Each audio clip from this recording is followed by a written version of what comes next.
Hi friends, என்ன தான் நம்ம கடையில் போய் வாங்கி சாப்பிட்டாலும் எங்களுக்கு வீட்டில் சாப்பிட்ற மாதிரி திருப்தி எங்கேயுமே வராது.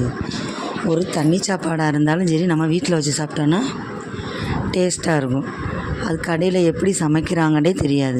சுத்தமாக சமைக்கிறாங்களா, கழுவி சமைக்கிறாங்களா, அந்த காய்கறி வச்சுருக்க இடம் சுத்தமாக இருக்குதா, அதெல்லாம் பார்த்தோன்னா நம்மளுக்கு சாப்பிடவே தோணாது. ஸோ எங்கே போனாலும் நம்ம வீட்டுக்கு நம்ம கையால் சமைச்சு சாப்பிட்டா தான் நம்மளுக்கு கொஞ்சம் திருப்தியாக இருக்கும்.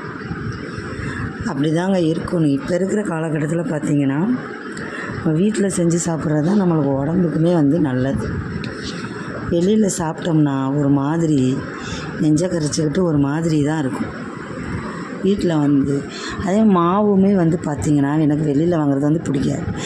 நம்ம வீட்டில் நம்ம கையால் அரைச்சி நம்ம வச்சு அதில் நம்ம இட்லி தோசை சுட்டு சாப்பிட்டா தான் நம்மளுக்கு கொஞ்சம் மனசு திருப்தியாகவே இருக்கும்.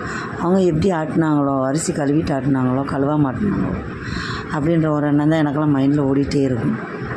அடுத்தவங்களுக்காக நம்ம வாழவே கூடாது. என்றைக்கு நமக்காக மட்டும்தான் நம்ம வாழணும். அடுத்தவங்களுக்காக நம்ம வாழ்ந்தோன்னா நம்ம வாழ்க்கையை நம்ம என்ன பண்ண முடியாது, நம்ம வாழவே முடியாது. அடுத்தவங்களுக்காகண்டே சொல்லி நம்ம லைஃபே போயிடும், பார்த்துக்கோங்க. ஸோ நம்ம எப்படி இருக்கணுமோ, அடுத்தவங்க அப்படி சொல்லுவாங்களோ இப்படி சொல்லுவாங்களோ அப்படின்னு சொல்லி நம்ம வாழவே கூடாது. நம்மளுக்கு என்ன தோணுதோ அந்த மாதிரி வாழ்ந்துட்டு நம்ம இருந்துட்டு போயிடணும். அடுத்தவங்களுக்காக வாழ்கிறதுக்காக நம்ம பிறந்தோம் சொல்லுங்கள்.